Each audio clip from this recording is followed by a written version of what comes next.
اللهم صل على محمد. اعوذ باللہ من الشیطان الرجیم. بسم اللہ الرحمن الرحیم. السلام علیکم ورحمۃ اللہ وبرکاتہ. امید ہے آپ سب خیریت سے ہوں گے اور ایمان اور صحت کی بہترین حالتوں میں ہوں گے انشاءاللہ. آج ہماری ویڈیو کا موضوع ہے کہ مکروہ اور مستحب کیا ہوتا ہے اور ان میں فرق کیا ہے. ہم جب بھی دین کے ریلیٹڈ کوئی بات سنتے ہیں یا پڑھتے ہیں اور اس میں اکثر ذکر آ جاتا ہے کہ یہ عمل مکروہ ہے یا مستحب ہے، تو ہم اس چیز کو سمجھ نہیں پاتے کہ اس کا مطلب کیا ہے، اور بالآخر ہم ٹاپک کے حساب سے خود ہی اندازہ لگا لیتے ہیں کہ مکروہ سے مراد کسی چیز کی ممانعت ہے، مطلب اس کام کو کرنا ہی نہیں، اس کام پر فل سٹاپ لگ گیا. اور مستحب سے مراد یہ ہے کہ یہ کام فرض کے زمرے میں آ جاتا ہے کہ لازمی ہر حال میں کرنا ہی کرنا ہے.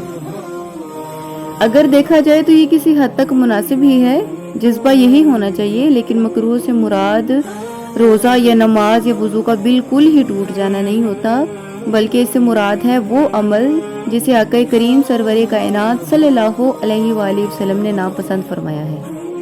یعنی عام الفاظ میں جو امور نبی مکرم صلی اللہ علیہ وآلہ وسلم کے ناپسندیدہ ہیں وہ مکروہ ہیں. اسی طرح مستحب سے مراد یہ نہیں ہے کہ یہ چیزیں فرض ہیں، ان کے بغیر گزارا ہی نہیں ہے، یہ ہر حال میں ہمیں کرنا ہی پڑے گا، تو ایسا نہیں ہے. بلکہ مستحب سے مراد وہ عمل ہے جو نبی مکرم صلی اللہ علیہ وآلہ وسلم پسند فرماتے تھے اور انہیں کرنے کی تاکید فرمایا کرتے تھے.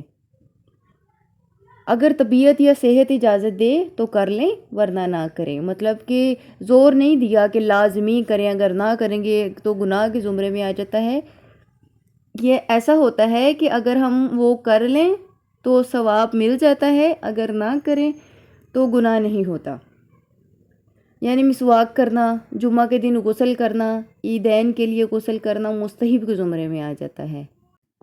عام ورڈنگ میں اسے آپ آپشنل بھی کہہ سکتے ہیں کہ اگر اچھا لگا یا وقت ملا تو کر لیا، البتہ نہ کرنے پر بھی کوئی مضائقہ نہیں، گناہ نہیں ملے گا.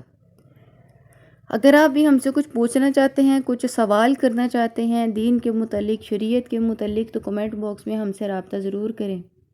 اگر آپ کو ویڈیو اچھی لگی ہو تو ویڈیو کو لائک اور کمنٹ ضرور کیجیے. اللہ رب العزت آپ کا حامی و ناصر ہو. جزاک اللہ خیرہ.